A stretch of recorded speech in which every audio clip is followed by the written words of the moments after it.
This is Eddie Hearn, Matchroom Boxing. You are watching Sporting Icons. You don't need to be anywhere else.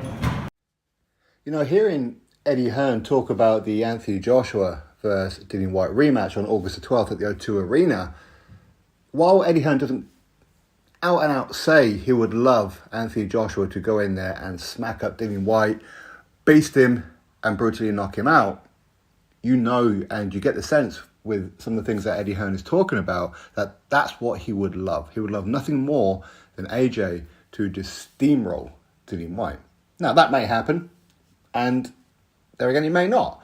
Dillian Whyte may well beat him, okay? Or maybe it could be a very scrappy fight and go to the scorecards.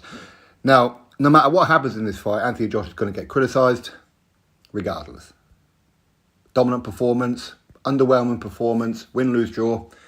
There's going to be critics out there. It is what it is, because some people just don't like Anthony Joshua, okay? But the reality is, Anthony Joshua is taking on a legitimate top contender. He is.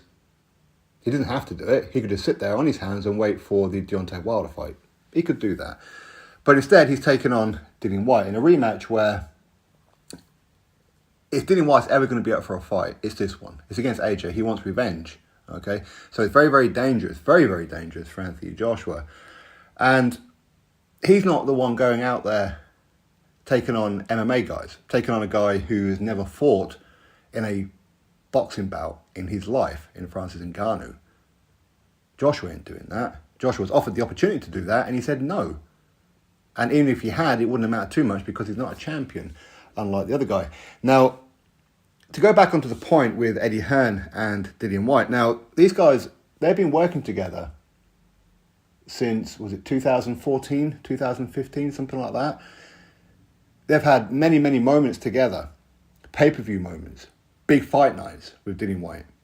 They have, with Alexander Povetkin twice, with Derek Chisora twice, with Oscar Rivas and so forth and so on. And of course, it all stemmed from the first Anthony Joshua fight. And while these guys, I wouldn't necessarily say they necessarily get on personally, but they've had a lot of good nights. They have. And for Eddie Hearn to really, really want Anthony Joshua to steamroll Dillian Whyte, listen, we get it. It's a business. And that's the point, really, is that a lot of people do forget that this is a business. This isn't about friendships. And a lot of fighters out there, they get quite upset with their promoters because they're not as close as what they thought they were going to be. Well, a promoter, for the most part, will always look on you as a product. Can you sell tickets? And are you winning? And are you looking good? Do you sound good on interviews and whatever else? Can we market you? And that's ultimately what it is. And if there's a bit of a dip, then the promoter is no longer your friend. That promoter is no longer picking up the phone.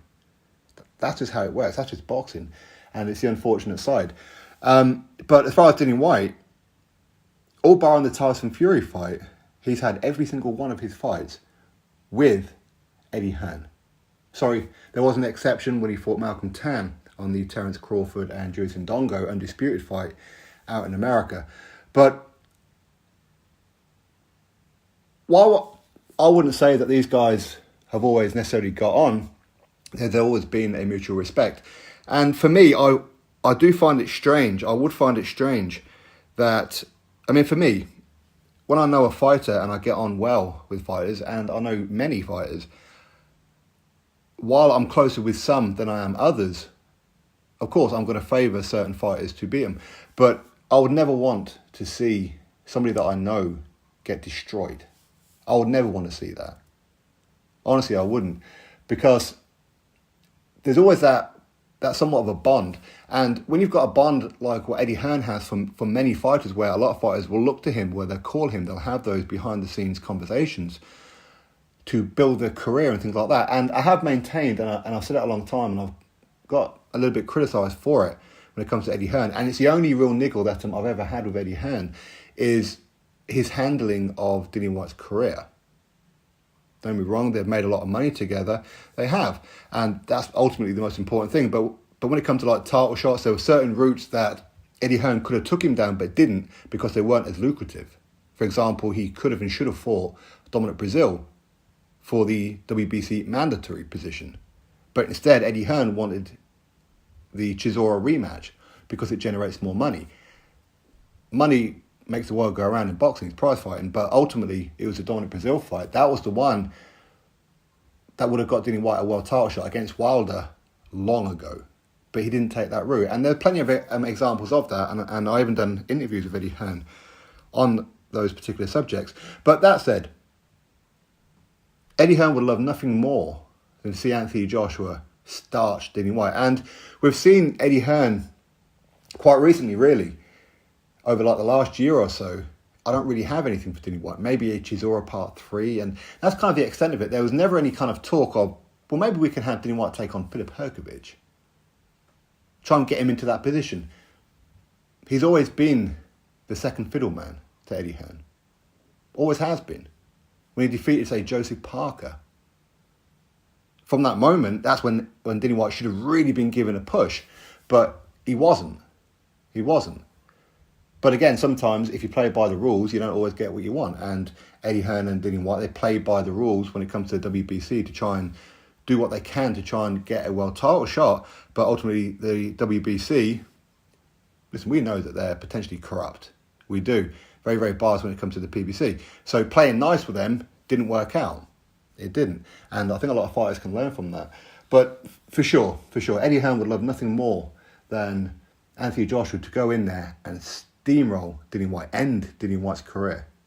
Because this will probably be the last fight that Dillian Whyte has with Matchroom, if he loses. And if you notice, every time that Eddie Hearn has spoken about Dillian Whyte in the past, when it comes to Dillian Whyte fights, this is always a must-win for Dillian Whyte.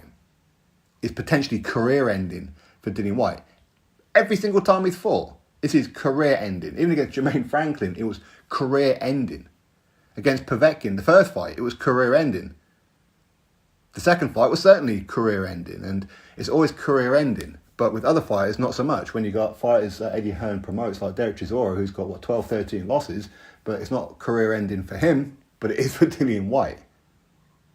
Anthony Joshua, he takes a couple of losses, but it's not career-ending for him, but it's always career-ending for Dillian Whyte.